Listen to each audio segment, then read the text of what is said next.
the issues that matter to me most, obviously, I said this already, Hmm. education is at the top of my list.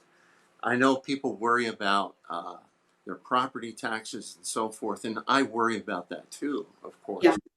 And I think we confuse that issue to some degree.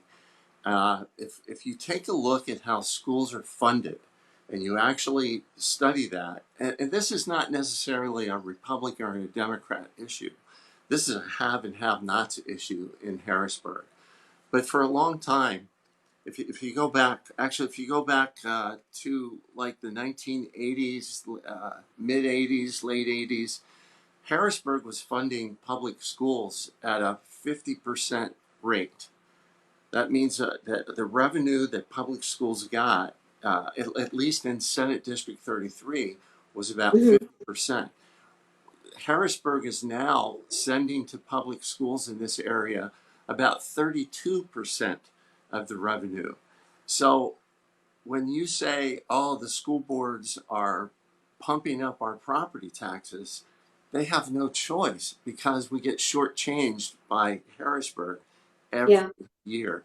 And what we need to do in Harrisburg is reevaluate that funding formula and figure out why that's happening.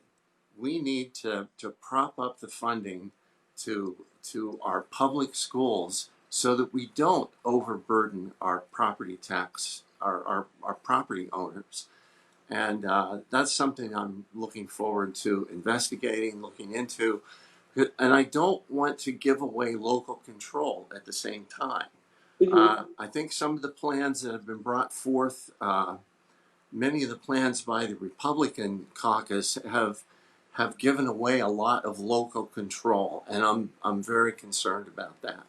So I think we need to come up with a funding formula that alleviates property taxes, but also maintains local control at the local level, of course. That's one of my main concerns. Another concern I have in education are the standardized tests that we give students starting in third grade, which, by the way, as an educator, I can tell you it's way too early to start giving kids standardized tests in third grade.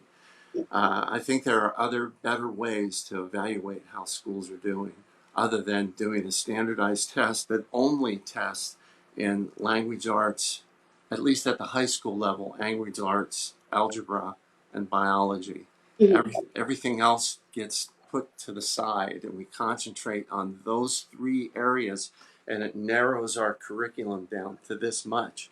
And we don't pay that much attention to those subjects that aren't on the test. If I could take you to a principal's meeting, it would make your head spin that Hmm. the discussion always centers around how are your test scores? How are you improving your test scores? And it shouldn't be. Those discussions should be around how are we improving student learning? How successful have our students been? That's where our discussion should be, not about the test scores. It should be about Yeah. our students. And we need to fix that as well. I'm also very concerned about COVID-19. We're not past this yet. And frankly, we should have been a long time ago. So I'm a believer in what Joe Biden has to say about that and what his plans are. And and I go back to what the director of the CDC, Donald Trump's director, said just a few weeks ago. If we just wear this mask, if 90% of us just wear this mask, this could be behind us at this point. Yeah. And Yeah. my opponent never wears a mask, and and does rallies against mask wearing. And well, that's just wrong.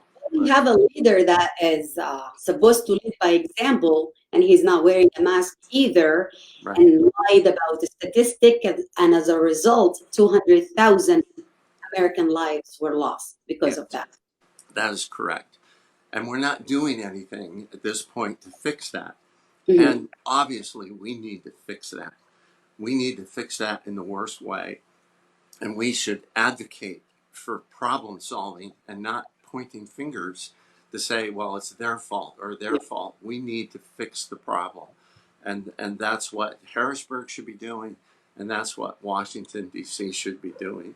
And I'm hoping that when Joe Biden wins the election, Mm. that we'll start on that pathway.